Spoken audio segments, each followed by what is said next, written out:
Welcome to Taqwa Islamic English.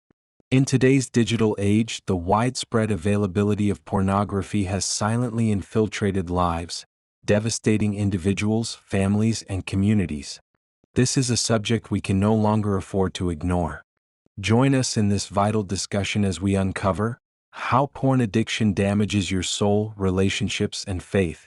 The Quranic perspective on guarding modesty and protecting oneself from shamelessness. Practical solutions to combat this addiction and reclaim your spiritual and emotional strength. In the Holy Quran, there are 3 verses about the same subject. Do you know what that subject is? It's about people who guard their privates. Today we live in an ultimately shameless world. A world where streaming videos from any website are easily accessible on your mobile device. This is an age where the pornography industry is a multi-trillion-dollar business, with an agenda to make everyone a consumer of filth in one way or another. Their goal is to ensure that every man, woman, and child is exposed to this content. They want you to become addicted so you can become yet another consumer. This is pornography's gift to society, turning people into animals and perverts.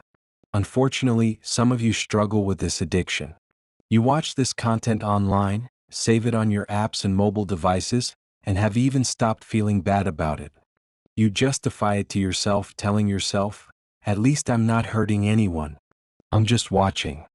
But do you know what's happening to you inside? Your soul is being gutted.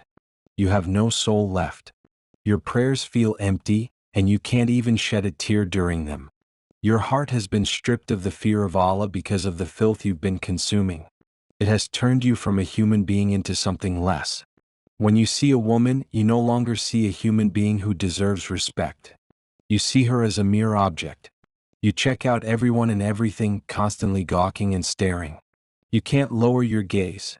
Not on the subway, not on campus, not at work, not even while walking down the street. You see a billboard, you look, and then you take a second and third look.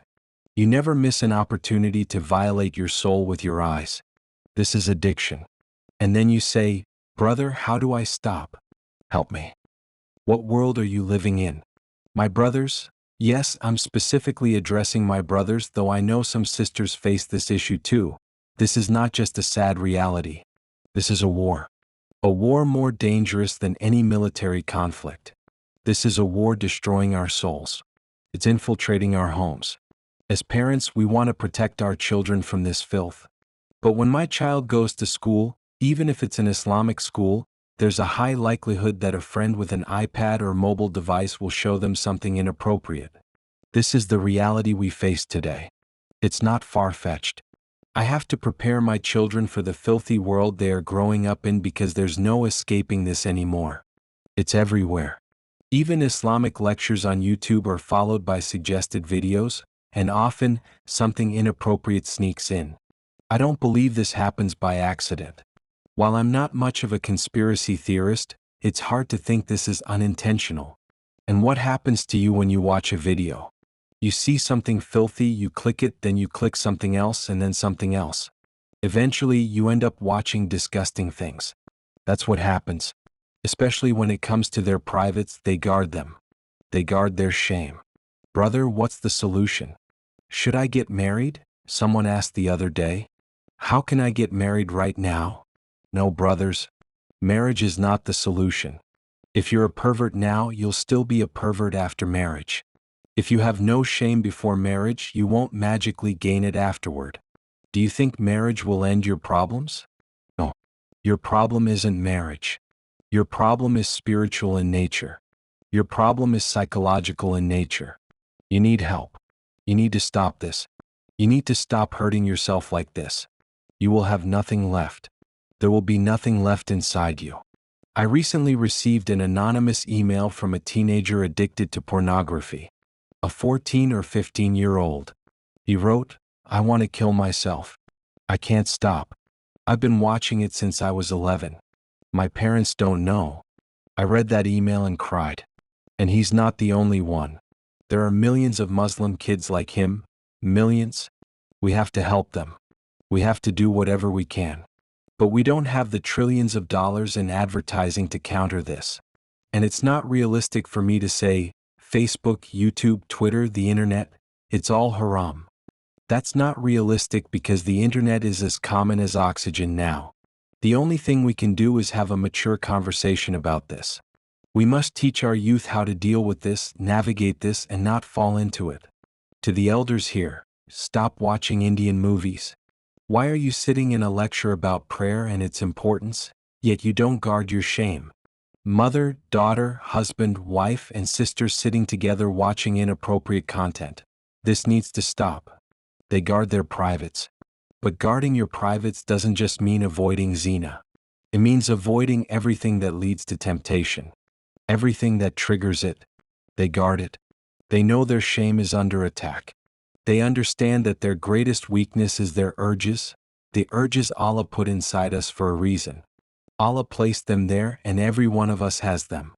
I don't need to argue this point because we all know it's true. For the brothers here, you face this challenge every single day. You have to go out of your way to guard yourself. This passage isn't about lofty ideals. It's about the bare minimum. The bare minimum is that we guard ourselves against shamelessness.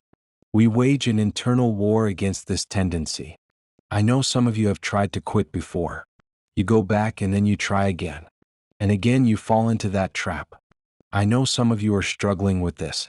But don't give up on yourself. Don't give up on yourself. Do whatever it takes. Don't be by yourself. Be with good friends. Go outside. Study somewhere else. Go to the library. Go anywhere where other people are around. When you're by yourself, the devil gets to you. And if the fear of Allah isn't enough for you, at least let the fear of other people hold you back. At least something is better than nothing. For those of you listening, I've mentioned this in other talks before. To the parents here, if you have a computer in the house, please don't make it a laptop. Use a desktop with a really big monitor. Get the largest monitor you can find. Honestly, make sure the computer is placed in the kitchen or dining room. Don't put it in the living room and definitely don't put it in your kid's room. Place it where it faces the public. If your child needs to do homework, they can do it there, where the screen is visible to everyone. The monitor shouldn't be movable or adjustable to face away. These are precautions we must take. And please don't give your 11-year-old a smartphone. What were you thinking? That's not very smart. Don't give them a smartphone. Why do I see kids in Islamic schools, 5th graders, with iPhones and 4G internet? Do you know how dangerous that is? Allah teaches us about our urges. He says in the Quran, except upon their spouses or what their right hand possesses, then they are not to be blamed. Allah acknowledges that we have these urges, and He allows us to fulfill them in a halal way, through our spouses. Outside of that, it is not permissible. When people get addicted to these things, when they are repeatedly exposed to this filth, they often end up with miserable marriages. Marriages start falling apart. These individuals develop a virtual idea of pleasure, and they no longer find joy or satisfaction in their spouses. Temptations creep into their lives. They begin to think, I'm not happy. I want something else. I don't want this. I want that. This mindset destroys homes, Muslim homes. This is what's happening in our world today. Allah warns us about this. He says, the people who pursue anything beyond that are the ones engaged in aggression. This pursuit is an act of aggression. But aggression against who? When you say someone is an enemy, you have to ask, enemy of who? Allah doesn't specify here, but it's clear. Such people become enemies to themselves, enemies to their families, and enemies to Allah's teachings. The most important asset you and I have is our hearts. And this shamelessness destroys the heart. It destroys it. The most precious thing we have to preserve is our iman, yet these filthy images are tearing it apart. They are destroying your iman. Don't let this happen to you. Do not let this happen to you. I can only talk about this. I can't stop you from doing anything. No one else can. You have to police yourself. You have to decide, is my iman important enough? Is my salah important enough? Are you tired of annoying ads on YouTube? Are you worried that a haram video might pop up? Thank you for watching Taqwa Islamic English. Today we confronted a harsh reality affecting millions worldwide, including our own Muslim community. The silent epidemic of pornography is not just a personal issue, it's a spiritual and communal one, eroding hearts, families, and faith. Remember, the Quran teaches us to guard our modesty, protect our hearts, and resist temptations that lead us astray. Let this message serve as a reminder of the battle we must fight daily to preserve our iman, protect our souls, and strengthen our connection with Allah. If you or someone you know is struggling, take action today. Seek guidance, support, and practical steps to reclaim control over your life. Together, we can overcome this challenge and emerge stronger in our faith and character. Please like, share, and subscribe to Taqwa Islamic for more enlightening content.